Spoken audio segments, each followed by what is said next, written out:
Homeopathic जो जनक हैं doctor Hahnemann, उनके अनुसार 3 तरह के जो मियाज़्म हैं, जैसे सोरा, साइकोटिक, सिफिलिस है, ये ही सब बीमारियों की कारण बनता है। इनमें से अगर साइकोसिस को हम लोग अन्य नाम से जानते हैं, जिसे गनोरिया कहते हैं, मेह कहते हैं, प्रमेह भी कह सकते हैं, धातु रोग है और सुजाग भी इसका दूसरा नाम है। गनोरिया, जिसे इंग्लिश के अंदर द क्लैब भी कह सकते हैं, और इसका एक अन्य नाम ड्रिप भी है। ये एक एसटीआई बीमारी है। सेक्सुअली ट्रांसमिटेड इन्फेक्शन जो है, ये उस तरह की एक बीमारी है जिसके अंदर ये एक इन्फेक्टिव और स्पेसिफिक इन्फ्लामेशन की बीमारी है। गनोरिया या सुजाग का जो रोगी है, वो अगर किसी के दूसरे के साथ में सहवास करता है, अगर स्त्री गनोरिया की है, वो पुरुष के साथ में सहवास करती है, और यहाँ पुरुष अगर गनोरिया का पेशेंट है और वह स्त्री के साथ सहवास करता है, तो फिर ये दूसरे को भी संक्रामण हो सकता है और उस अन्य पुरुष के या स्त्री के अंदर भी सुजाग या गनोरिया के सिम्टम्स प्रकट होने शुरू हो जाते हैं। सामान्य इंटरकोर्स कर रहे हों या एनल इंटरकोर्स कर रहे हों, उसके अलावा ओरल सेक्स हो या कभी कभी सेक्स टॉयज़ को भी वो शेयर करते हैं, तो उसके कारण भी दूसरे व्यक्ति के अंदर गनोरिया, सुजाग, साइकोटिक सिम्टम्स दिखाई दे सकते हैं। इसका एक प्रमुख कारण जो एलोपैथिक डॉक्टर्स मानते हैं, नाइसीरिया गनोरिया बैक्टीरिया है, उसके कारण ये रोग फैलता है। जबकि होम्योपैथी इसके विपरीत है। वो कहता है कि जब पुरुषों की जो मूत्र नली है, उसके पीछे 1 इंच के आसपास का एक गड्ढा होता है जिसे फोसा नेविकुलस कहते हैं, वहीं से गनोरिया की शुरुआत होती है। मैं डॉक्टर JS रंधावा, जयपुर से एक होम्योपैथ। इस वीडियो के अंदर हम लोग जानेंगे कि साइकोटिक सिम्टम्स क्या हैं, गनोरिया क्या है, जिसे प्रमेह मेह भी कहते हैं, उसके क्या उत्पत्ति के कारण हैं, वो कितने प्रकार का है, उसके अंदर क्या क्या प्रिकॉशंस ले सकते हैं, किस तरह के पाथ्य ले सकते हैं, और उसका क्या होम्योपैथिक उपचार है, उसके बारे में जानने की कोशिश करेंगे। जैसे मैंने अभी आपको बताया कि फोसा नेविकुलस से जब ये आरंभ होता है, उसके बाद में अगर इसका इलाज ना किया जाए तो फिर ये पूरे शरीर में फैलना शुरू हो जाता है। फिर ये विष है जो शरीर के भीतर और क्रमशः धीरे धीरे बाकी अंगों के अंदर भी बढ़ना शुरू हो जाता है। पहले ये यूरिथ्रा या मूत्र नली के अंदर अपना इन्फेक्शन शुरू करता है, वहाँ से ये यूरिनरी ब्लैडर के अंदर चला जाता है और फिर ये टेस्टिकल अंडकोश तक फैल जाता है। इसी तरह स्त्रियों के अंदर जब गनोरिया फैलता है तो वो पहले योनि वाले क्षेत्र से इसका आरंभ होता है, फिर ये मूत्र नली यूरिथ्रा से होता हुआ उसके यूरिनरी ब्लैडर तक पहुंच जाता है, वहाँ से फिर उसके जरायु, फैलोपियन ट्यूब्स आदि में भी ये फैल जाता है। गनोरिया की जो पस है या पीप है, जब वो म्यूकस मेम्ब्रेन के ऊपर लग जाती है तो वहाँ पर भी उसका घाव, स्वेलिंग शुरू हो जाती है। इन्फ्लामेशन के हिसाब से या प्रदाह के हिसाब से गनोरिया 3 प्रकार का होता है। इसके अंदर उसकी प्रथम अवस्था होती है, द्वितीय अवस्था होती है और तृतीय अवस्था होती है। प्रथम अवस्था के अंदर की जो मूत्र नली है, उसके मुंह के ऊपर या उसके अंदर थोड़ी सुरसुरी शुरू हो जाती है, खुजलाहट शुरू होती है, उसके अंदर उसको गर्मी महसूस होती है, उसका जो मूत्र द्वार है लाल हो जाता है, लाल सुर्ख हो जाता है, उसके अंदर सूजन आ जाती है। मूत्र द्वार का जो छेद है, वहाँ से पीप जैसा पदार्थ निकलता है जो सफ़ेद दूध जैसा होता है, चिपचिपा होता है, पीप लिए हुए होता है, उसमें से मवाद निकलती है। यही रोगी की प्रथम अवस्था है। ये साधारणतः 1 सप्ताह तक रह सकती है और उसके बाद में कभी कभी क्रमशः ये अपने आप ही आरोग्य हो जाती है। गनोरिया की जो द्वितीय अवस्था है, सेकेंडरी स्टेज है, ये बहुत ही कष्टकार होती है। इसके अंदर उसको जब पेशाब करता है तो बहुत ज़्यादा तकलीफ़ होती है। पेशाब थोड़ी मात्रा में निकल सकता है, बूंद बूंद कर भी निकल सकता है, कभी कभी तो उसका पेशाब रुक भी जाता है। पेशाब करते वक्त आग लगने जैसी उसको जलन होती है, भयंकर उसको कष्ट होता है। पेशाब करने में भी उसको बहुत ज़्यादा परेशानी होती है। उसकी जो पुरुषों की जिनेंद्रियां हैं, मुख है, वो लाल रंग का हो जाता है, फूल जाता है, स्वेलिंग उसमें आ जाती है। उसकी मूत्र नली से लगातार मवाद, पीप आदि, पस आदि निकलती रहती है। ये जो डिस्चार्ज होता है वो हरे रंग का हो सकता है, पीला सफ़ेद हो सकता है, सफ़ेद पीला हो सकता है। उसकी जो अंडरवियर है उसके ऊपर भी पीले रंग के नीले रंग के दाग लग जाते हैं, बार बार उसको खुजलाहट होती है, कभी कभी पेशाब के साथ में खून भी आता है। ये भी उसको कम से कम 7 से 10-15 दिन तक रह सकती है। इसे एक्यूट स्टेज भी कहते हैं। जो तृतीय स्टेज है जिसे क्रॉनिक स्टेज भी कहते हैं, इसे ग्लीड स्टेज भी कहते हैं। इसके अंदर उसके जनेंद्रियों के ऊपर बहुत ज़्यादा सूजन होती है, बहुत ज़्यादा जलन होती है। अवस्था के अंदर उसके अंदर जो सूजन है, जलन है या कड़कपन है वो अधिकतर नहीं रहता है। पेशाब भी उसको सरलता से आ जाता है। जो डिस्चार्ज है वो भी सरल होता है, स्वच्छ होता है और कम निकलता है। बीमारी जैसे ही दिनों दिन पुरानी होती जाती है, पेशाब भी महीन सूत जैसा निकलता है। उसके साथ में सूत जैसा पीप भी निकल सकती है। पेशाब करने के समय में, स्टूल जाने के समय में भी जब वो ज़ोर से पेशाब या स्टूल करता है तब भी थोड़ी पस निकल सकती है, उसे कष्ट हो सकता है। और कभी कभी इसके साथ में साबुदाने जैसे पीप के जो जो मवाद है वो भी इसके साथ में निकल सकता है। इसके जो अन्य सिम्टम्स हैं उसके अंदर उसको अनयूजुअल उसके वेजाइनल या जेनाइटल से डिस्चार्ज होता है। जो पेन है उसके एब्डोमन में हो सकती है, पेल्विस वाले एरिया के अंदर हो सकती है। सहवास के दौरान या सेक्सुअल इंटरकोर्स के दौरान भी उसके दर्द हो सकती है। इसके अलावा जब वो पेशाब करता है तब भी उसके दर्द होती है, डिस्यूरिया हो सकता है। इसके अलावा मेंसेस पीरियड के अंतराल के बाद में भी या between the periods of the menses तब भी उसके ब्लीडिंग हो सकती है, उसका गला ख़राब हो सकता है, सोर थ्रोट हो सकता है।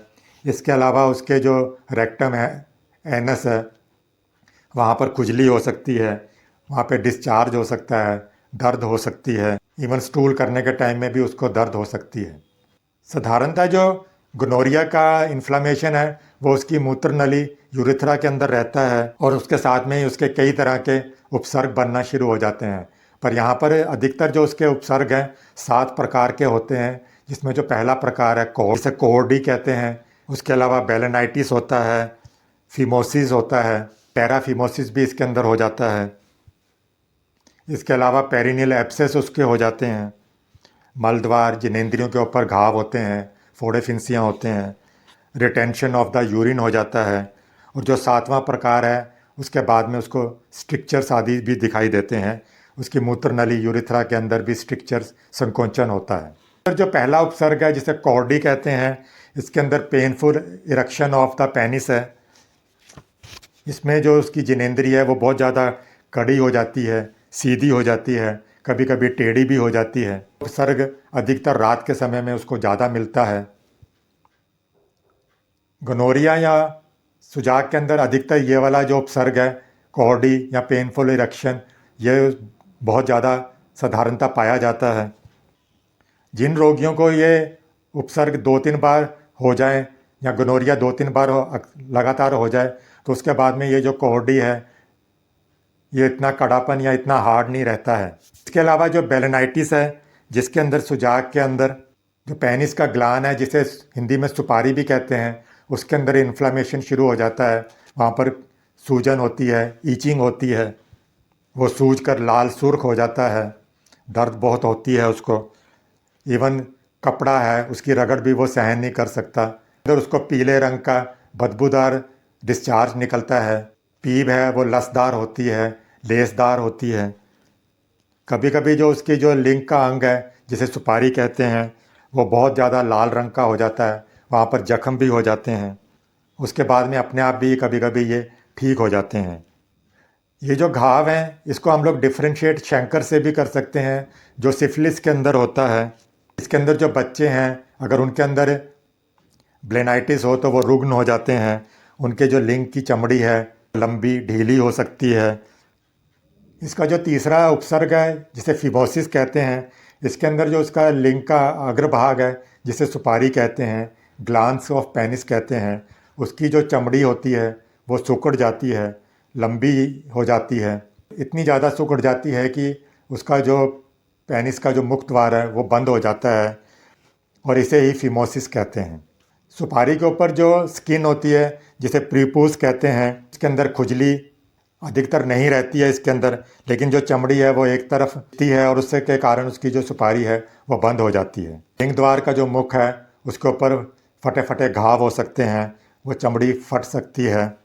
उसका जो मुख है वो पीला दिखाई दे सकता है, लाल रंग के उसके ऊपर जख्म दिखाई दे सकते हैं, उसके अंदर सूजन आ जाती है, उसमें से पीप भी निकलती है, मवाद भी निकलता है। लेकिन उसका जो मुख है वो बंद होने के कारण ये जो पस है वो ग्लांड के और उस स्किन के अंदर ही रह जाती है। उसके कारण जो उसका मुख द्वार है वो बहुत ज़्यादा फूल जाता है, बहुत ज़्यादा असहनीय उसको दर्द होती है। उसको बाहर से दबाने पर लिपलिपा लसदार मवाद उसके अंदर दिखाई देता है। पैराफिमोसिस इसका जो फोर्थ उपसर्ग है ये फिमोसिस का ठीक उल्टा होता है।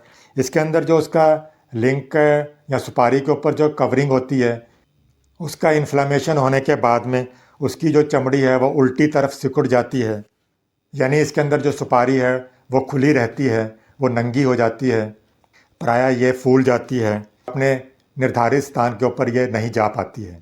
उल्टी चमड़ी को ही पैराफिमोसिस कहते हैं। इसके अंदर उसको जोर का दर्द होता है, भारी तकलीफ होती है, सूजन इसकी धीरे धीरे बढ़ती जाती है, रगड़ के कारण उसके घाव होने शुरू हो जाते हैं। इसके अलावा जो पांचवा उपसर्ग है पेरिनियल एब्सेस, इसके अंदर जो अंडकोश की जो जड़ है वहाँ उसके पीछे और जो रेक्टम का अगला हिस्सा है स्किन होती है जिसे पेरिनियम कहते हैं, उसके अंदर ये इन्फ्लामेशन होता है, वहाँ पर घाव हो जाते हैं, फोड़े फिंसियाँ बनते हैं, उसे ही पेरिनियल एब्सेस कहते हैं। यूरिथ्रा से पीछे की तरफ और पेरिनियम वाला जो एरिया है वो सूज जाता है, लाल हो जाता है, वहाँ पर असहनीय उसको दर्द होती है, लप लप जैसी दर्द होती है, टीस मारने जैसी दर्द होती है, इवन स्टूल पखाना जाने के अंदर भी उसको असहनीय दर्द होती है। उसके बाद में ये जो घाव है वो पककर फूट जाता है और टर्मिनेटिंग इन फ्रीक्वेंट फिस्टुलास के अंदर वो कन्वर्ट हो जाता है। इसके अंदर यूरिनरी फिस्टुला बहुत ज़्यादा बन जाते हैं। जो छठा उपसर्ग है जिसके अंदर रिटेंशन ऑफ द यूरिन है, इसके अंदर जो उसकी मूत्र नली है उसके अंदर पेशाब इकट्ठा होना शुरू हो जाता है। बहुत देर तक अगर वो पेशाब नहीं कर पाता, इसे ही रिटेंशन ऑफ द यूरिन कहते हैं। बढ़िया के अंदर जो मवाद निकलता है वो अगर अटक जाए, उसके कारण भी पेशाब जब बाहर नहीं निकल सकता तो फिर रिटेंशन ऑफ द यूरिन होता है। इसके अलावा जो यूरिनरी ब्लैडर है, मूत्र नली का जो प्रदाह है, या मूत्र नली के अंदर अगर स्ट्रिक्चर्स हो जाएं, या उसकी जो प्रोस्टेट ग्रंथि है उसकी वृद्धि हो जाए, या मूत्राशय का या यूरिनरी ब्लैडर का पैरालिसिस हो जाए, इसके अलावा जो उसके मूत्राशय के जो मुख है उसके अंदर पथरी अटक जाए, या पेशाब की नली बंद हो जाए, बुखार के कारण, चोट के कारण, इन सब कारणों से भी उसका पेशाब रुक सकता है। इसके अलावा जो स्ट्रिक्चर ऑफ द यूरिथ्रा है, मूत्र नली का जो संकोचन है, ये प्रमेह के अंदर, गोनोरिया के अंदर उसकी जो मूत्र नली है उसके अंदर संकोचन स्ट्रिक्चर्स आने शुरू हो जाते हैं। एक्यूट गोनोरिया के अंदर ये आक्रमण अधिक दिखाई देता है। इसकी वजह से जो प्रमेह है उसका स्ट्रिक्चर के कारण उसका पेशाब रुक जाता है। ये जो बीमारी है उस टाइम उसके 2 या 3 सप्ताह तक रह सकती है। स्ट्रिक्चर के क्या लक्षण हैं, क्या सिम्टम्स हैं? के अंदर जो मूत्र नली के अंदर पीप है या म्यूकस है, श्लेष्मा है, उसके कारण वो बंद हो जाता है। उसका जो अंडरवियर है वो गंदी हो जाती है, पीले रंग की या पीप वाली हो जाती है। उसके अंदर रक्त मिला हुआ भी उसको डिस्चार्ज दिखाई दे सकता है। मूत्र नली के अंदर संकोचन हो जाता है, स्ट्रिक्चर हो जाते हैं। पेशाब इसके अंदर अपेक्षाकृत पतली धार का आता है, इसके साथ में आता है बूंद बूंद कर भी पेशाब आ सकता है। रात के अंदर उसको बार बार पेशाब करने की हजात होती है, समय में उसको मामूली तकलीफ़ भी हो सकती है। पेशाब करते समय खूब ज़ोर से कांखने पर या वेग के साथ में अगर वो ज़ोर लगाता है तो कभी कभी उसके हर्निया भी हो सकता है। बार बार पेशाब जाने के कारण वो फिर प्यास लगने के कारण भी पानी कम पीता है ताकि वो बार बार पेशाब ना जाए। इससे उसकी जो उत्तेजना है बल्कि बढ़ जाती है। उसे लगातार पानी पीना चाहिए। उसको पेशाब बूंद बूंद कर आता है, कभी कभी तो उसका पेशाब बंद भी हो जाता है। पेशाब ज़्यादा परिणाम के अंदर जो निकलता है उसके अंदर नाइट्रोजन पदार्थ दिखाई देते हैं, पीप होती है, मवाद होती है, म्यूकस होते हैं, कास्ट हो सकती हैं, आरबीसी डब्ल्यूबीसी भी इसमें दिखाई देते हैं। इसके अलावा जो पेशाब निकलता है उसके अंदर एमोनिया की गंध भी होती है, बहुत ज़्यादा बदबूदार वो पेशाब होता है। बूंद बूंद कर जब उसको पेशाब आता है तो उसके कारण उसके अंडरवियर, उसकी पैंट हैं, वो भी बार बार भीग जाती हैं, वो गीली रहती हैं। अगर इस तरह के बूंद बूंद कर पेशाब उसको लगातार निकलता रहे और वो उसे कंट्रोल ना कर सके तो कभी कभी फिर उसको यूरिनरी बैग भी लगाना पड़ता है, ताकि जो पेशाब है वो फिर उस बैग के अंदर इकट्ठा होता रहे। पिक्चर अगर बहुत ज़्यादा बढ़ जाए उसके कारण जो उसका यूरिथ्रा है उसका रास्ता बंद हो जाता है। प्राय ये रोग है, आरोग्य नहीं होता है। ये जो गोनोरिया है, जब यूरिथ्रा के अंदर उसके जो उपसर्ग होते हैं वो अगर कंट्रोल ना किए जाएं, उसका इलाज ना किया जाए तो फिर ये यूरिथ्रा से उसकी बॉडी के अंदर फैलना शुरू हो जाते हैं और फिर उसके शरीर के अंदर अन्य उपसर्ग भी दिखाई देने शुरू हो जाते हैं। इन्फ्लेमेशन जब मूत्र नली से पीछे की तरफ चला जाता है तो पुरुषों के अंदर फिर प्रोस्टेटाइटिस हो सकता है, एपिडिडमाइटिस भी इसके अंदर हो सकता है। उसके अलावा उसको सिस्टाइटिस भी हो सकता है। यही अगर स्त्रियों के अंदर हो तो उनको स्प्लेंडाइटिस हो सकता है। डिम्ब कोश की जो प्रणाली है उसके अंदर इन्फ्लामेशन होता है। पेल्विक पेरिटोनाइटिस इसके अंदर हो सकता है। इसके अलावा उसको मेट्राइटिस हो सकता है, जिसके अंदर उसके यूट्रस के अंदर भी इन्फ्लामेशन होता है। इसके अलावा उसको सेलुलाइटिस की स्किन प्रॉब्लम भी हो सकती है। गनोरिया का जो रोग है मूत्र नली से जब वो ग्लैंड्स के अंदर फैलता है तो फिर जो उसके लिम्फेटिक ग्लैंड्स हैं उसके अंदर भी लिम्फेंजाइटिस हो सकता है। उन लिम्फेटिक जो ग्लैंड्स हैं उसके अंदर इन्फ्लामेशन हो जाता है। इसके अलावा जो लिम्फेटिक ग्लैंड्स उसके जांघ के आसपास हैं वहाँ पर अगर वो इन्फ्लामेशन हो जाए तो उसको ब्यूबोज हो सकते हैं, जिसे बद भी कहते हैं, बागी भी कहते हैं। मेरा जो वीडियो ब्यूबो के ऊपर है आप उसे भी देख सकते हैं, उसके अंदर भी विस्तार से ब्यूबो के बारे में बताया है। गनोरिया की जो डिस्चार्ज होता है वो अगर म्यूकस मेम्ब्रेन के अंदर फैल जाए तो उसके कारण फिर उसकी जो आँखों के ऊपर भी इसका इन्फ्लेमेशन हो सकता है। गनोरिया ऑप्थोल्मिया कहते हैं, आँखों का प्रदाह है। उसके अलावा उसके नेज़ल कैटार के अंदर भी इन्फ्लामेशन हो सकता है, नाक के अंदर सर्दी लग सकती है। उसके अलावा उसके रेक्टम के अंदर भी इन्फ्लामेशन हो सकता है। सुजाग की जो पीप है वो अगर खून के अंदर मिल जाए तो सेप्टिसीमिया हो सकता है, उसके कारण उसके गोनोरिया, रूमेटिज़म, वात हो सकता है, सेप्टिसीमिया हो सकता है। इसके अलावा पाइमिया भी हो सकता है। गोनोरिया को हम लोग यूरिथ्राइटिस से भी डिफ्रेंशिएट कर सकते हैं। सुजाग की जो बीमारी है उसके अंदर जो यूरिथ्रा का जो इन्फ्लामेशन होता है उसके अंदर जो यूरिथ्राइटिस होता है उससे कई बार ये भ्रम हो सकता है, क्योंकि इन दोनों ही बीमारियों के अंदर चाहे वो गोनोरिया का यूरिथ्राइटिस हो या साधारणतः जो यूरिथ्राइटिस हो उसके अंदर जो मूत्र नली है उससे मवाद निकल सकती है। दोनों के अंदर ही उसके यूरिथ्रा के ऊपर इन्फ्लामेशन होता है। इन्फ्लामेशन की वजह से वहाँ पर सूजन हो सकती है, दर्द हो सकता है। इसके अलावा साधारण जो यूरिथ्राइटिस है उसके अंदर भी उसकी आँखों के ऊपर भी, ऑप्थेल्मिया के ऊपर भी इन्फ्लामेशन हो सकता है। साइनोवाइटिस भी हो सकता है, नेफ्राइटिस हो सकता है। इन सब बीमारियां भी इन दोनों के अंदर हो सकती हैं। पर दोनों के अंदर जो मेन डिफ्रेंशिएशन है, गोनोरिया एक एसटीआई बीमारी है, सेक्सुअली ट्रांसमिटेड इन्फेक्शन है, बल्कि और ये एक स्पेसिफिक है इन्फेक्शन के कारण ये गोनोरिया होता है। इसके अंदर जो गोनोरिया या सुजाग वाला रोगी है वो अगर वो स्त्री है वो पुरुष के साथ में, और अगर वो पुरुष है स्त्री के साथ में सहवास करता है तो फिर इस तरह का यूरिथ्राइटिस हो सकता है, तो ये गोनोरिया वाला यूरिथ्राइटिस होगा।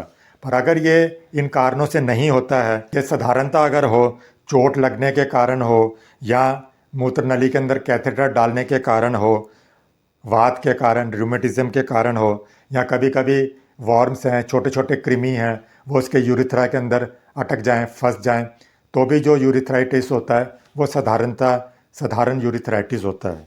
अत्यधिक मादक पदार्थ लेते हैं के अंदर सफ़ेद रंग का पदार्थ है, उनके मूत्र नली के भीतर से निकल सकता है। इस तरह के अगर सिम्टम्स पता लगें तो पता लग सकता है कि ये गोनोरियल यूरिथ्राइटिस है या साधारण यूरिथ्राइटिस है। गोनोरिया के अंदर हम लोग जो चिकित्सा या पाथ्य या डाइट लेते हैं अंदर उसको आराम दिलाना चाहिए, ज़्यादा उसको चलना फिरना या परिश्रम नहीं करना चाहिए। इसके अंदर जो मछली है, मांस है, लहसुन प्याज, लाल मिर्ची, उड़द की दाल, दही, गुड़, खटाई या उत्तेजक पदार्थ हैं। इसके अलावा सोडा, लेमोनेड, पान, स्मोकिंग, बहुत ज़्यादा घुड़सवारी करना या ग्लिंग करना, ये सब इसके अंदर मना है।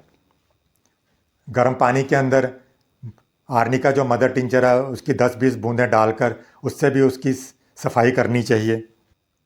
उसे अपने पुरुष अंगों का जो जनेंद्रियां हैं उसकी सफाई इस तरह से वो कर सकता है।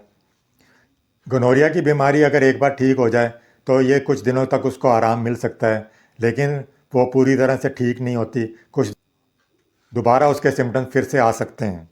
होम्योपैथिक दवाइयाँ जो यहाँ पर गोनोरिया के अंदर साइकोटिक मियाज़्म के अंदर देते हैं वो बहुत ज़्यादा उसके सिम्टम्स के ऊपर निर्भर करती हैं। रोगी की इसमें कॉन्स्टिट्यूशन, उसके मानसिक स्थिति है वो भी देखनी पड़ती है। इसके अंदर जो प्रथम अवस्था के अंदर जब गोनोरिया होता है तो डॉक्टर ग्रोवल इसके अंदर नेट्रम सल्फ के लिए सुझाव देते हैं। डॉक्टर जो जार हैं वो सीपिया, कैनाबिस सेट आदि के बारे में सुझाव देते हैं। जो डॉक्टर बेल हैं वो ब्राइनिया के बारे में बताते हैं। जो डॉक्टर वीर हैं वो मर्क्यूरिस सॉल के लिए बताते हैं। इसके अलावा सल्फ़र है वो भी इसके लिए बहुत ज़्यादा लाभदायक होती है। कैनाबिस जो इंडिका है वो भी इसके अंदर बहुत लाभदायक होती है। डॉक्टर सुजलर जो बायोकेमिक के जनक हैं वो इसके अंदर फेरमफोस प्रथम अवस्था के अंदर देते हैं। बाद में फिर वो काली म्यूर और फिर काली सल्फ देना पसंद करते थे। इसके अंदर जब गोनोरिया का जो डिस्चार्ज होता है उसके अंदर अगर खून मिला हुआ हो तो फिर कैंथ्रिस, हेमामिलस, मिलीफोलियम, नाइट्रिक एसिड दी जाती है। अगर दूध जैसा डिस्चार्ज हो रहा हो तो कोपेवा मेडिसन, पेट्रोलियम इसके अंदर लाभदायक होगी। म्यूकस के साथ में अगर उसका डिस्चार्ज हो रहा हो तो कैप्सिकम, फेरम मेटेलिकम आदि लाभदायक होती है। पीब की तरह का अगर डिस्चार्ज हो, मवाद उसके अंदर आ रही हो तो Agaricus, कोपेवा, चैलिडोनियम, natrum mur, sulphuric acid आदि लाभदायक होती हैं। पीले रंग का अगर डिस्चार्ज हो तो एग्नस, कैंथ्रिस, कोपेवा, हिपरसल्फ, नाइट्रिक एसिड, सारसापेरेला, थूजा लाभदायक होती है। हरे रंग का अगर डिस्चार्ज हो रहा हो तो कैनाबिस सेट, मर्क्यूरिस, थूजा आदि लाभदायक होती है। एल्ब्यूमिन भी अगर उसके अंदर निकलता हो तो पेट्रोलियम इसमें लाभदायक होती है। अब कुछ दवाइयों को मैं विस्तार से बताऊंगा कि कैनाबिस इंडिका तब दी जाती है जब प्रीप्यूज है, जो लिंग का चर्म है उसके अंदर जब सूजन आती है, जो उसके ग्लैंड ऑफ पेनिस है, सुपारी है, उसके अंदर जब इन्फ्लामेशन हो, दर्द हो, वो बिल्कुल लाल हो जाए, सुर्ख हो जाए, सुपारी के अंदर बहुत ज़्यादा सूजन हो जाए, पेशाब करते समय बहुत ज़्यादा उसको दर्द हो, मूत्र नली के अंदर बहुत ज़्यादा दर्द हो, दर्द इतना ज़्यादा हो जाता है कि वो उसके ऊपर हाथ भी नहीं लगा पाता। जब वो चलता है तो पैर फैलाकर चलता है। इसके अलावा उसके कमर के अंदर दर्द हो सकती है, गुर्दे के अंदर दर्द हो सकती है, जांघ के अंदर जो गिल्टी है, ब्यूबोज हैं वो भी दिखाई देती हैं। तनाव वाला दर्द होता है, कूथन वाला दर्द है, मूत्र नली से खून भी निकलता है, बूंद बूंद कर थोड़ा थोड़ा पेशाब आता है। इसके अलावा उसको कॉर्डी भी हो सकती है, जो उसका पेनिस है वो बहुत ज़्यादा अकड़न वाला कड़ा हो जाता है। इसके अलावा जो उसको डिस्चार्ज आता है वो गाढ़ा होता है, पीले रंग का होता है। तो इसके अंदर कैनाबिस मदर टिंचर की 20-25 बूंदें आधा औंस पानी के अंदर उसको दिन में 3 या 4 बार दी जाएं तो उससे उसको लाभ होगा। कैंथ्रिस इसमें तब दी जाती है जब पेशाब करते समय उसको बहुत ज़्यादा जलन होती हो, आग लगने जैसी जलन हो, पेशाब के अंदर खून निकलता हो, पेशाब के अंदर कूथन हो, बूंद बूंद कर पेशाब आता हो, इसमें भी उसका कॉर्डी हो सकती है। पेशाब करते समय करने के बाद में उसको बहुत ज़्यादा जलन होती है। जब गोनोरिया के अंदर या प्रमेह के साथ में कॉर्डी होती है जिसके अंदर उसका पेनिस है वो बहुत ज़्यादा हार्ड हो जाता है, घना हो जाता है, पीले रंग का हो जाता है, किडनी के अंदर गिल्टियाँ हो, इस तरह का अगर दर्द उसको साथ में हो, मूत्र नली के अंदर दर्द हो, लिंग की जो सुपारी है वो फूल जाती है, तो कैनाबिस सटाइवा बहुत ज़्यादा लाभदायक है। जो प्रदाह है बहुत देर तक रहे, तो कैनाबिस इंडिका जो है उसके अंदर जब खून के अंदर जब पेशाब आता है, पेशाब के करने के बाद में भी बहुत ज़्यादा जलन होती है, बूंद बूंद कर इसमें पेशाब निकलता है, के साथ में सफ़ेद रंग के छिछले पदार्थ भी दिखाई देते हैं, तो वहाँ कैंथ्रिस लाभदायक होती है। टेरिपिन जो दवा है इसके अंदर भी खून का पेशाब उसको आता है, जलन होती है, बूंद बूंद कर उसको पेशाब आता है। इसके अंदर उसको जलन है वो ज़्यादा देर तक नहीं रहती, कॉर्डी भी इसके अंदर बहुत कम रहती है। टुसिलागो पेटासाइटिस जो मेडिसिन है इसके अंदर जो उसका गनोरिया है वो बहुत ज़्यादा कष्टकार होता है, लिंग उसका फूल जाता है, बहुत ज़्यादा उसको दर्द होती है, पेशाब करने के समय में भी बहुत ज़्यादा उसको पीड़ा होती है, पेशाब के साथ में खून निकलता है, बहुत ज़्यादा उसको फड़फड़ाना हरारत रहती है, जो डिस्चार्ज है बहुत ज़्यादा गाढ़ा होता है, पीले रंग का होता है, कभी कभी सफ़ेद भी होता है, पेशाब की जो नली है वो सिकुड़ जाती है, उसके अंदर चिकल मारने जैसा दर्द होता है, उसकी जो स्पर्मेटिक कॉर्ड है उसके अंदर भी बहुत ज़्यादा दर्द होता है, एपिडिडमाइटिस भी इसके अंदर होता है, प्रमेह का जो डिस्चार्ज है वो बंद होकर फिर उसके टेस्टिकल के ऊपर भी आक्रमण कर सकता है, उसके कमर के अंदर वात भी हो सकता है। तो इसका हम लोअर पोटेंसी के अंदर या 2x के अंदर इस्तेमाल करें तो लाभदायक होगी। इसके अलावा जो एकोनाइट नैप है ये दवा भी उसकी प्राथमिक अवस्था के अंदर दे सकते हैं। एकोनाइट तब इस्तेमाल करती है जब रोगी बहुत ज़्यादा बेचैन हो, बहुत ज़्यादा कराहता हो, मृत्यु का उसको भय हो, पेशाब करते समय उसके जो ग्लांस ऑफ पेनिस है, सुपारी है, उसके ऊपर कांटा मारने जैसा दर्द होता हो, पेशाब करते समय में भी उसको बहुत ज़्यादा यांत्रणा दर्द होता हो, इसके साथ में उसको पेशाब करते समय बूंद बूंद कर खून भी निकल सकता है, पस भी निकल सकती है, रोगी बहुत ज़्यादा चिल्लाता है, रोता है या पेशाब नहीं करने के लिए वो बार बार कहता है। इसके अंदर जो डिस्चार्ज है वो ज़्यादातर पतला होता है, गाढ़ा नहीं होता है। गोनोरिया के अंदर जो अर्जेंटम नाइट्रिकम मेडिसिन है इसके अंदर भी कभी कभी जो इन्फ्लामेशन है, जो प्रमेह है, वो उसकी प्रथम अवस्था के अंदर अधिकतर लाभदायक होता है। इसके अंदर भी उसके पीप निकलती है, काटने फाड़ने जैसा कष्टकार दर्द होता है, कड़कपन आता है, कभी कभी तो ऐसा भी मालूम होता है कि उसकी मूत्र नली रुक गई हो, उसको ब्लीडिंग होती है, कष्टकार जो उसकी कॉर्डी है वो बहुत ज़्यादा अकड़न उसमें आ जाती है, लिंग बहुत ज़्यादा कड़ा हो जाता है, पेशाब इसके अंदर बूंद बूंद कर भी आ सकता है। इसके अंदर जो पीप निकलती है वो गाढ़ी होती है, पेशाब करते समय में करने के बाद में उसको बहुत ज़्यादा जलन होती है, बीच बीच में बूंद बूंद कर पेशाब निकलता है। ये जो सुजाग का मवाद है या जो डिस्चार्ज है अगर हाथ पे उसके लगने के बाद में उसके आँख पे, नाक पे लग जाए तो वहाँ पर भी इन्फ्लामेशन हो जाता है, तो उसकी आँख के ऊपर इन्फ्लामेशन होगा, नाक पे इन्फ्लामेशन हो सकता है, उसके मुंह पे इन्फ्लामेशन होता है, तो उसे इस पेशाब करने के बाद में अपने हाथ धो लेने चाहिए। जो व्यक्ति बहुत ज़्यादा मीठा खाते हैं, जो मांसहीन हैं, जिनकी मसल्स बहुत ज़्यादा वीक हो जाती हैं, बहुत ज़्यादा जो दुबले पतले हैं, तो उनके अंदर अर्जेंटम नाइट्रिकम लाभदायक होती है। उनकी जो गालें हैं बैठ जाती हैं, आँखें बैठ जाती हैं, बूढ़े नज़र आते हैं।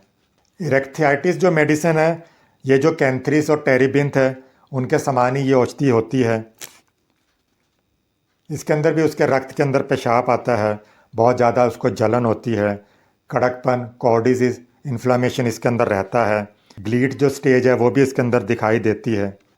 अगर गोनोरिया का जो मवाद है वो आना बंद हो जाए तो पल्सटिला भी इसके अंदर दे सकते हैं। इसके अलावा क्लीमेटिस मेडिसिन है वो भी तब दी जाती है जब उसके टेस्टिकल या अंडकोश के अंदर इन्फ्लामेशन हो जाए। कैप्सिकम का जो रोगी है ये मोटा होता है, थुलथुला होता है, शिथिल होता है, शिथिल मांस वाला होता है, तो उनके अंदर ये ज़्यादा उपयोगी होती है। इसका जो रोगी है खूब मौजी होता है, अपनी मस्ती में रहता है, किंतु वो ज़रा सी बात पर क्रोधित भी हो सकता है। इसके अलावा उसकी जो किडनी है उसके अंदर भी इन्फ्लामेशन होता है, पेशाब इसके अंदर बूंद बूंद कर आता है, जलन लिए हुए होता है। गोनोरिया की जो प्रथम अवस्था है उसके अंदर जब कैप्सिकम के अंदर लगातार उसके पेशाब की हजात होती है किंतु वह पेशाब उसका बंद हो जाता है, पेशाब नहीं आता है, उसका वेग कम हो जाता है, उसको जलन होती है, बूंद बूंद कर उसको पेशाब आता है, मूत्र नली के अंदर डंक मारने जैसा दर्द होता है, तनाव जैसा दर्द होता है, दर्द इतना होता है कि वो उसको अपने लिंग पर हाथ भी नहीं लगा सकता, पेशाब के साथ में मोटी गाद निकलती है। इन सब लक्षणों के अंदर कैप्सिकम लाभदायक होती है। ग्लीड स्टेज के अंदर भी इसके अंदर जो उसका डिस्चार्ज है वो 1-2 बूंदों तक ही रह जाता है, बहुत कम निकलता है, बहुत गाढ़ा निकलता है। इसके कारण सुबह जब वो उठता है तो उसका जो यूरिथ्रा है वो बंद हो जाता है इस मवाद के कारण। फिर वो कष्टकार या जोर लगाकर जब पेशाब करता है तब वो मवाद निकलता है, उसके अंदर फिर ये कैप्सिकम मेडिसिन लाभदायक है। इसके अलावा जो कोपेवा मेडिसिन है ये भी गोनोरिया की प्रथम अवस्था के अंदर बहुत ज़्यादा लाभदायक है। इसके अंदर जो डिस्चार्ज है वो इतना गाढ़ा नहीं होता, बहुत पतला रहता है, बल्कि दूध जैसा पतला होता है। पर वो जिस जगह पर भी लग जाए उस जगह की स्किन है वो उधड़ जाती है, वहाँ इन्फ्लामेशन घाव आदि हो जाते हैं। पेशाब करते समय में भी उसको असहनीय दर्द होती है, उसके यूरिथ्रा के अंदर भी इन्फ्लामेशन हो जाता है, वो फूल कर लाल हो जाता है। पेशाब करते समय में बहुत ज़्यादा मात्रा के अंदर गोंद जैसा डिस्चार्ज भी इसके अंदर होता है, कभी कभी म्यूकस श्लेष्मा भी इसमें निकलती है। इसके अलावा जो उसकी मूत्र नली है, यूरिथ्राइटिस है, उसके अंदर भी इन्फ्लामेशन हो जाता है, बूंद बूंद कर उसको पेशाब आ सकता है। तो इसके अंदर कोपेवा मेडिसिन लाभदायक होती है। क्यूबेबा जो मेडिसिन है डॉक्टर नैश के अनुसार ये भी प्रथम अवस्था के अंदर बहुत ज़्यादा लाभदायक होती है। जब नया प्रदाह कुछ शांत हो जाता है उसके बाद में उसकी जो पेशाब करने के टाइम में या जो मूत्र नली है उसके अंदर अगर जलन रहे, जो इन्फ्लामेशन है या प्रमेह के कारण उसका जो डिस्चार्ज है वो गाढ़ा हो जाए, पीले रंग का हो, पस लिए हुए हो, तो फिर ये इससे फ़ायदा होगा। अवस्था के अंदर उसका जो लिंग है बहुत ज़्यादा लाल हो जाता है, बहुत ज़्यादा फूल जाता है, जलन होती है, कड़क हो जाता है, बहुत ज़्यादा उसके अंदर से बदबू आती है, साथ में उसके बुखार के लक्षण भी दिखाई दे सकते हैं, तो फिर क्यूबेबा मेडिसिन लाभदायक होती है। इसके अंदर पीले रंग का उसको पीप वाला डिस्चार्ज हो सकता है, पेशाब करने के समय में, पेशाब के बाद में भी उसको जलन होती है, काटने फाड़ने जैसा उसको दर्द होता है, मूत्र नली उसकी संकुचित हो जाती है। इस तरह के लक्षणों के अंदर क्यूबेबा दी जाती है। जेलसिनियम मेडिसिन जब स्नायु या न्यूरैल्जिया वाली पेन उसको हो या जो न्यूरैल्जिक प्रधान जो व्यक्ति हों उनके अंदर ये बहुत ज़्यादा लाभदायक होती है। प्रथम अवस्था एक्यूट अवस्था के अंदर इसके अंदर जो डिस्चार्ज होता है वो पतला होता है, पीप जो होती है वो गाढ़ी नहीं होती है। गोनोरिया का जो डिस्चार्ज है जेलसिनियम के अंदर एकाएक बंद भी हो सकता है, उसके टेस्टिकल के अंदर भी इन्फ्लामेशन होता है। काली बाइक्रोम मेडिसिन तब दी जाती है जब पेशाब के अंत के अंदर उसको मालूम होता है कि जैसे 1-2 बूंदें जो पेशाब के भीतर ही अगर रह गई हों वो सहज नहीं निकल पाती, रोगी उसको निकालना चाहता है, इसके कारण उसको ज़्यादा परेशानी होती है। जो स्राव है वो ठीक सूत जैसा होता है, पतला होता है, जब वो निकलता है तो वो लटकता है, गोंद की तरह का चिपचिपा होता है। सूजन के साथ में अगर उसको वात हो तो फिर काली बाइक्रोम लाभदायक होती है। मर्क्यूरिस सोल भी गोनोरिया के अंदर बहुत लाभदायक है। जब ये जो पारा या मरकरी का विष है उसके खून के अंदर मिल जाता है तो फिर ये बहुत लाभदायक होती है। इसके अंदर जो उसके लक्षण हैं रात के समय में ज़्यादा बढ़ जाते हैं, ठंड के कारण भी उसके ये लक्षण बढ़ जाते हैं, गर्मी के अंदर उसके लक्षण थोड़े घट जाते हैं, दिन के समय में भी लक्षण घट जाते हैं। इसके अलावा जो रोगी सांस लेता है, पसीने के अंदर, पेशाब के अंदर अलग तरह की बदबूदार उसको दुर्गंध आती है, रोगी को बहुत ज़्यादा इसके अंदर पसीना आता है, उसके कारण भी उसकी जो बीमारी है नहीं घटती है, तो मर्क्यूरिस सोल दी जाती है। आग की बीमारी के अंदर एक बार अगर पेशाब के बाद में दूसरी बार पेशाब करने के समय में उसको अगर भयानक कष्ट हो, जलन हो, हरे रंग का या पीप वाला अगर डिस्चार्ज हो रहा हो, रात के समय में जब उपसर्ग बढ़ जाते हों, मूत्र द्वार के चारों तरफ सुर्खी हो, लालपन हो, मूत्र नली के भीतर बहुत ज़्यादा उसको सुरसुराहट खुजली हो, इसके अलावा उसको फीमोसिस हो, पैराफीमोसिस हो सकता है, कॉर्डी हो जाए, इन सब के अंदर मर्कसोल बहुत लाभदायक है। गोनोरिया की जब ग्लीट अवस्था आती है तो उसके अंदर फ्लोरिक एसिड लाभदायक होती है। इसके अंदर जो उसका डिस्चार्ज है दिन के समय में अक्सर नहीं रहता, रात के समय में उसको डिस्चार्ज बहुत ज़्यादा होता है। तो डिस्चार्ज होता है, लार जैसा होता है, गाढ़ा होता है। उसके अंडरवियर के अंदर पीले रंग के दाग दिखाई देते हैं। पेशाब के बाद में जलन होती है। उसकी जो काम इच्छा है वो बहुत ज़्यादा प्रबल हो जाती है। बहुत ज़्यादा वो सेक्स के बारे में सोचता है। जिनके शरीर में उपदंश, सिफिलिस या पारद विष के लक्षण मौजूद हों, उनके अंदर फ्लोरिक एसिड बहुत लाभदायक होगी। इसके अंदर रोगी बहुत ज़्यादा कमज़ोर रहता है तो भी वो दिन के अंदर मज़े से अपना दिन व्यतीत करता है, पर रात के समय में उसको ज्वर, शीत आदि के लक्षण दिखाई देते हैं। मैग्नीशियम म्यूर के अंदर जब वो स्टूल पे जाता है तो उसके साथ में अगर उसके डिस्चार्ज होता हो तो ये लाभदायक होती है। पाइपर मेथिस्टा भी सुजाग की जो प्रथम अवस्था है, पहली अवस्था है, उसके अंदर जब कष्टकार उसके कॉर्डी हो जाए तो फिर ये लाभदायक होती है। इसके अंदर उसके मूत्र नली के अंदर भी इरिटेशन, इन्फ्लामेशन आदि दिखाई देते हैं। बेंजोइक एसिड मेडिसिन के अंदर सुजाग के अंदर जब बहुत दिनों के इलाज के बाद में बंद होकर वो अचानक उमड़ पड़ती है, सुजाग अपनी अंतिम अवस्था के बाद में जब वात रोग के लक्षण दिखाई देते हों, तब इस दवा की ज़रूरत पड़ती है। इसके अंदर उसको लाल रंग का पेशाब होता है। पेशाब के अंदर यूरिक एसिड बहुत ज़्यादा मात्रा में, मूत्रालम बहुत ज़्यादा मात्रा में निकलता है।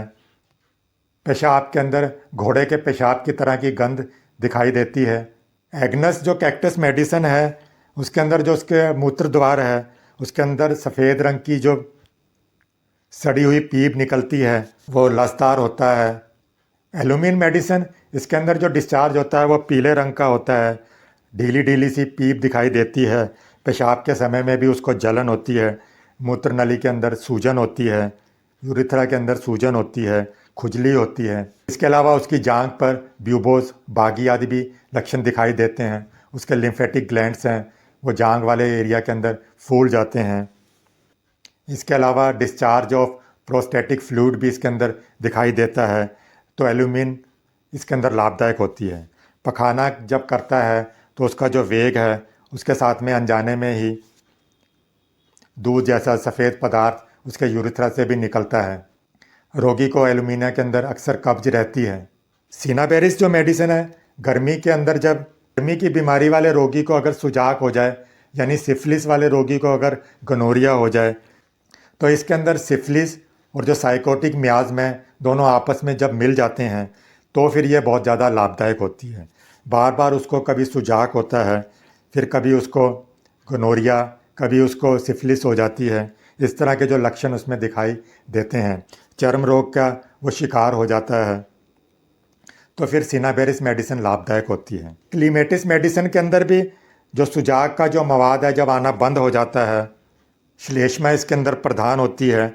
वात प्रकृति का जो रोगी होता है, उपदंश वाला, या उपदंश के कारण उसका जो रक्त दूषित हो जाए, उसका जो रोगी होगा, इसके अंदर प्रमेह जनित, गोनोरिया जनित उसको स्ट्रिक्चर्स हो जाते हैं। प्रमेह के कारण जो उसका डिस्चार्ज है वो बंद हो जाता है। उसके टेस्टिकल, अंडकोश फूल जाते हैं। इन सब बीमारियों में पल्स्टिला के साथ में क्लीमेटिस मेडिसिन भी लाभदायक होती है। कोनियम मेडिसिन के भी जो लक्षण हैं बहुत बहुत क्लीमेटिस मेडिसिन के साथ में मिलते जुलते हैं। रुक कर इसमें पेशाब आता है। रोगी बहुत देर तक पेशाब करने के लिए बैठा रहता है तो भी उसको फिर थोड़ा या बूंद बूंद कर पेशाब आएगा। इसके अलावा कोनियम का जो रोगी है, उसके सिर के अंदर उसको चक्कर आ सकते हैं। स्मरण शक्ति, उसकी मेमोरी का ह्रास हो सकता है। उसका जो पुरुषार्थ है वो भी कमज़ोर हो सकता है, तो उनके अंदर कोनियम लाभदायक होगी। इसके अलावा अन्य जो मेडिसिन होम्योपैथी की हैं, उसके अंदर अगर सरेस की लोई की तरह का अगर डिस्चार्ज होता हो पेशाब, तो फिर ग्रेफाइटिस लाभदायक होती है।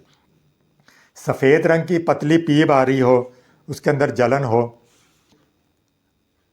उपदंश के रोग से भी वो ग्रसित हो, तो हिपर सल्फर इसके अंदर लाभदायक होती है। ग्लीट स्टेज के अंदर जब पीले रंग का उसको पेशाब आता है, बहुत दिनों तक उसको इस तरह का पेशाब अगर आता रहे, तो हाइड्रेस्टिक मदर टिंचर की अगर कुछ बूंदें, 10-20 बूंदें कुछ पानी के अंदर अगर मिलाकर उसको लगातार दी जाएं तो भी उसको लाभ होगा। जो लिंड मुंड है, जिसे सुपारी कहते हैं, वो अगर फूल जाए, पेशाब से बदबू आए, ग्लीड की अवस्था हो तो नेप्थेलाइन मेडिसिन लाभदायक होती है। ग्लीड स्टेज के अंदर जब बहुत ज़्यादा मात्रा के अंदर मवाद पीप आती हो तो ओलियम सेंटेकम मेडिसिन लाभदायक होती है। पुरानी ग्लीड के अंदर बहुत गाढ़ा डिस्चार्ज अगर हो रहा हो, जलन हो, कड़कपन ना रहे, उसके अंदर अर्जेंटम मेटिलिकम लाभदायक होती है। बहुत थोड़ी मात्रा के अंदर अगर लसदार गोंद की तरह का अगर डिस्चार्ज हो रहा हो, मूत्र नली का रास्ता अगर बंद हो जाए तो काली आयोड इसमें लाभदायक होगी। एक्जिमा के साथ में अगर उसको सुजाग रोग हो, उसकी कोई ग्रंथियां फूल जाएं तो काली म्यूर लाभदायक होती है। सुजाग की बीमारी के साथ में अगर उसको वात रोग हो जाए, बहुत ज़्यादा मात्रा के अंदर पीप वाला डिस्चार्ज हो, बार बार पेशाब करने की उसको इच्छा हो, मूत्र नली का मुंह सट जाए, स्ट्रिक्चर्स हो जाएं, तो मेडोरिनियम मेडिसिन इसमें लाभदायक होती है। मूत्र नली के अंदर बहुत ज़्यादा खुजली हो, लगातार पेशाब का वेग आता हो तो पेट्रोलियम इसमें लाभदायक होती है। अगर उसका डिस्चार्ज रुककर उसको गठियावात हो जाए या पेशाब के बाद में उसको जलन हो, पेशाब से पहले या पेशाब करते वक्त अगर जलन नहीं हो तो सारसापेरेला इसके अंदर दी जाएगी। डिस्चार्ज अगर उसका पतला हो, हरे रंग का हो, पेशाब के अंत के अंदर उसको ऐसा मालूम हो कि कुछ बूंदें अगर रह गई हों तो फिर थूजा लाभदायक होती है। गोनोरिया का जो डिस्चार्ज है उसके कारण उसको अगर जलन हो, यांत्रणा अगर ना रहे और रात के समय में उसको 2-3 बूंदें पीले रंग के अगर उसके अंडरवियर के अंदर लग जाएं तो सीपिया इसके अंदर लाभदायक होगी। पेशाब का जो शेद है अगर वो लाल हो जाए, वो नरम महसूस हो, जो डिस्चार्ज है वो सफ़ेद हो, किसी तरह की भी उसमें जलन या तकलीफ़ नहीं रहे, सीसा धातु का अगर वो रोगी हो, पुरानी अवस्था का अगर वो रोगी हो तो फिर सल्फ़र इसमें बहुत लाभदायक होगी। प्रमेह का जो डिस्चार्ज है अगर वो बंद हो जाए, उसके बाद में उसके जो टेस्टिकल हैं या उसके जो प्रोस्टेट है या उसके ग्लैंड्स हैं वो फूल जाएं तो पल्सटिला इसके अंदर फ़ायदा करेगी। गोनोरिया के जो उपसर्ग हैं उनके कारण भी उसकी अलग अलग दवाइयाँ दी जाती हैं। अगर बेलेनाइटिस हो जाए उसको तो फिर नाइट्रिक एसिड इसमें दी जा सकती है, कैनाबिस है, मर्क्यूरिस कोर है, बाइविस है, मेजीरिनम, फॉस्फोरस, पल्सटिला, सल्फ़र, थूजा आदि दी जा सकती है।